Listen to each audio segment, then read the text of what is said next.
Las tortillas no tienen fecha de caducidad. Escucha a lesbianas mayores de 50 años compartiendo experiencias, saberes y sentires. Te invitamos a echar tortillas al comal con tu lesbiana favorita, Norma Mogrovejo.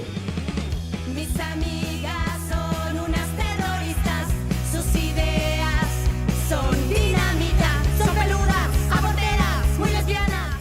Les damos la bienvenida al capítulo 5 de la temporada 14 de Las tortillas no tienen fecha de caducidad. Un programa hecho por lesbianas mayores de 50 para escucharnos, narrarnos y recuperar nuestras voces. La niebla insiste en deshacer lo conspicuo de este tiempo. La humedad toca la piel y la fragilidad de los simientes. Aumenta el vacío entre muros, circula el silencio por la casa con la opacidad del espíritu. Una serena melancolía asoma, conciliando las horas que pasan con sus parsimoniosos pasos, como si el péndulo estuviera lazo. La niebla dialoga con el balcón, moja las plantas con un llanto leve. El pausado viento toca las sombras, ceñidas de misterios presentidos. Late la noche, húmeda de tristeza. El fuego del espíritu y la carne se apaga mientras la niebla pasa. Yolanda Duque Vidal. En este capítulo de la temporada 14 conversaremos con Libertad García Sanabria, doctorante de Estudios Latinoamericanos de la UNAM, quien reflexiona sobre las razones de los asesinatos a lesbianas y las formas de definir estos crímenes.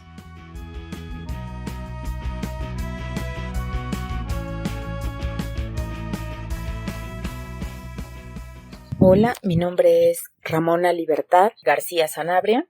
Yo soy una mujer lesbiana que practico el feminismo, el lesbofeminismo. Tengo prácticas antiespecistas, estoy construyendo prácticas antirracistas y en proceso de sanación. Hola Libertad, bienvenida a Las tortillas no tienen fecha de caducidad. Gracias por compartir con nuestra audiencia. En tu ensayo Lesbofeminicidios en Latinoamérica, entre la vitalidad y el riesgo de la existencia lesbiana, publicado en 2023 en la revista Tramas y Redes, das cuenta de 20 lesbofeminicidios en 8 países latinoamericanos en el periodo de 2008 a 2020. ¿Cuáles son las condiciones de dichos lesbofeminicidios? Justo las condiciones de los lesbofeminicidios que yo revisé son condiciones muy diversas, incluso temporales y territoriales, a lo largo de Abya Yala. Algo que es observable en todos es que son casos de lesbianas visibles, ya sea porque algunas de las lesbianas incluso participaban del movimiento por los derechos de la comunidad LGBT, o porque sus prácticas, su forma de vestir, su forma de actuar, su forma de manifestar afecto en público, será abierto al respecto de su existencia lesbiana. Los motivos de por qué se asesinaron estas lesbianas es por el odio a la existencia lesbiana. Cada uno de los casos habla de diferentes circunstancias que fueron creciendo, por eso hablo también de un continuum de violencia lesbofeminicida, en el que se nota como algunos actores de la comunidad en la que estas mujeres pertenecían y habitaban, existían, pues fueron sintiendo malestar por su existencia, por su forma de relacionarse, por su forma de vestir, y ante esto fue creándose un contexto de agresiones crecientes hacia ellas. ¿Por qué la existencia lesbiana es blanco de violencia? Porque si bien hay muchas personas que padecen algo que yo nombro miopía heterosexual, que es ni siquiera se dan cuenta de la posible diversidad que hay entre las personas respecto a su género, sexo, orientación, preferencia, como lo queramos verbalizar, la forma en la que establece relaciones sexoafectivas, si bien eso pasa, creo que la existencia lesbiana es un blanco de violencias porque desafía la autoridad patriarcal, porque representa una inédita desobediencia, una posibilidad inédita de autonomía simbólica. y eso da miedo, desafiar el control de todo lo establecido, y todo lo establecido es el orden político, el orden económico, el orden de dominio con base en el racismo colonial que está tan vigente. Veámonos la piel y hablemos de nuestras discriminaciones en primera persona para darnos cuenta que eso está más que vigente. Entonces, la existencia lesbiana abre pautas inéditas de comportamiento, de circulación de recursos, por ejemplo, entre las mujeres. Entre lesbianas circulan recursos afectivos, recursos eróticos, recursos creativos, que no circulan en la heterosexualidad. Y entonces esos recursos desafían un orden preexistente, y yo creo que por eso, entre otras causas, la existencia lesbiana es blanco de violencia. ¿Qué tipos de violencia encuentras como antesala a los lesbofeminicidios?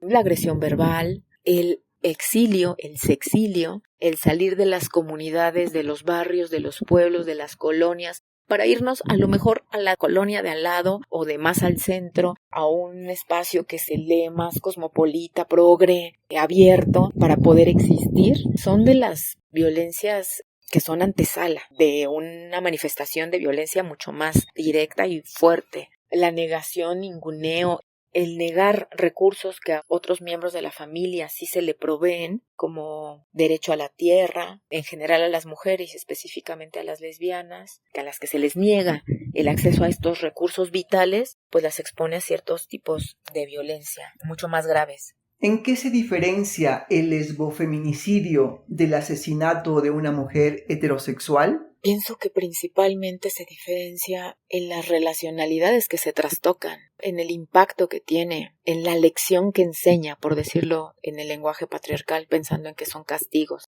En distintos países se habla de lesbicidio o lesbocidio, pero tú planteas que la denominación correcta debiera ser lesbofeminicidios. ¿Por qué? Respecto al concepto lesbicidio, lesbocidio, lesbofeminicidio, evidentemente las palabras tienen una geografía, un contexto social y un contexto histórico. A mí me parece muy relevante que se empiecen a multiplicar las formas de nombrar este fenómeno. Yo lo nombro así, lesbofeminicidio, porque para mí la reflexión que hace Marcela Lagarde de decir es una violencia que culmina en el asesinato de lesbianas por el hecho de ser lesbianas, para aplicarlo al caso de la existencia lesbiana, pero en contextos de impunidad, además con el elemento de contextos de impunidad, porque eso permite reforzar esta idea de Rita Segato de que no son casos aislados, inéditos, espectaculares de un día, sino que son prácticas normalizadas de violencia. Por eso a mí el término lesbofeminicidio trae toda esta historia, pero la verdad es que celebro que se ocupe cada vez más palabras inéditas en diferentes contextos para nombrar violencias específicas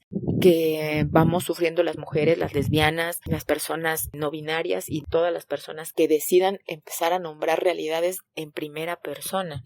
¿Qué diferencias encuentras con los conceptos de lesbomisoginia, crímenes de odio o lesboodio? Para mí, lo primero, como lesbofobia, ya está como muy socializado el tema de no es una fobia. Yo creo que sí hay personas que tendrán fobia, miedo, frente a una diferencia, en este caso respecto a la elección de cómo elegir las relaciones sexoafectivas, pero más allá también del miedo hay otra categoría que es el lesboodio. Cuando tú frente a esa diferencia y frente a lo que te produzca, también generas odio, es decir, quieres anular esa existencia. Y ese lesbodio puede ir desde anular la posibilidad de nombrarlo, de darle lugar específica y separadamente a la vivencia lésbica, lesbiana o de la existencia lesbiana, querer fusionarla y fundirla en una colectividad o en una homogeneización del patriarcado, que es como este cíclope con un ojo único, mira toda la realidad y desde ahí se quiere incluir y fusionar esta realidad. Desde ahí hay prácticas que son lesboodio y que pueden devenir en violencias muy graves.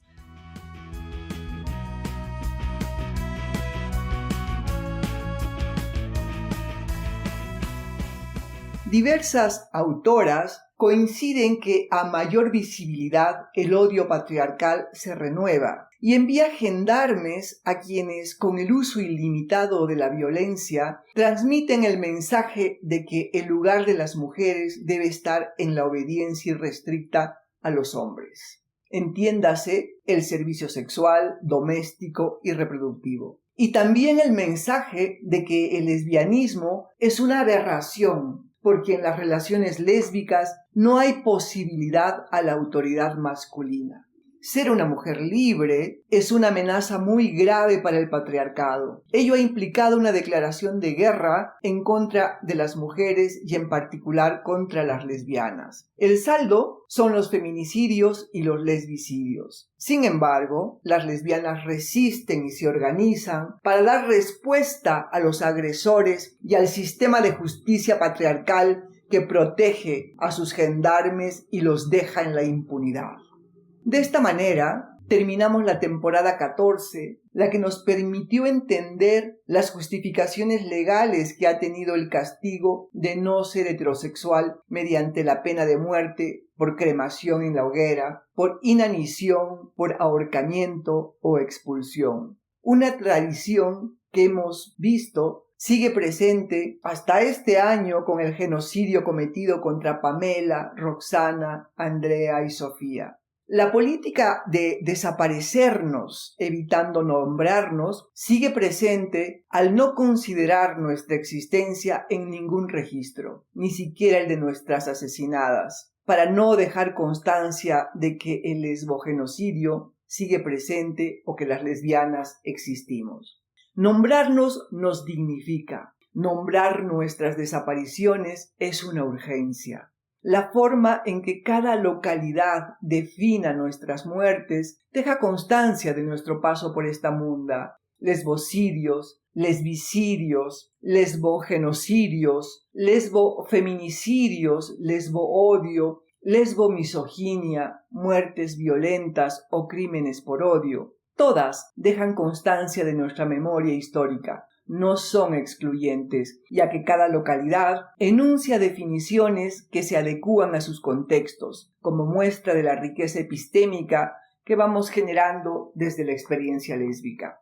Las esperamos en nuestra siguiente temporada, en la que seguiremos analizando los asesinatos de lesbianas en distintos países de nuestro territorio de la Via Yala y la forma en que nuestra comunidad hace resistencia a dicho flagelo.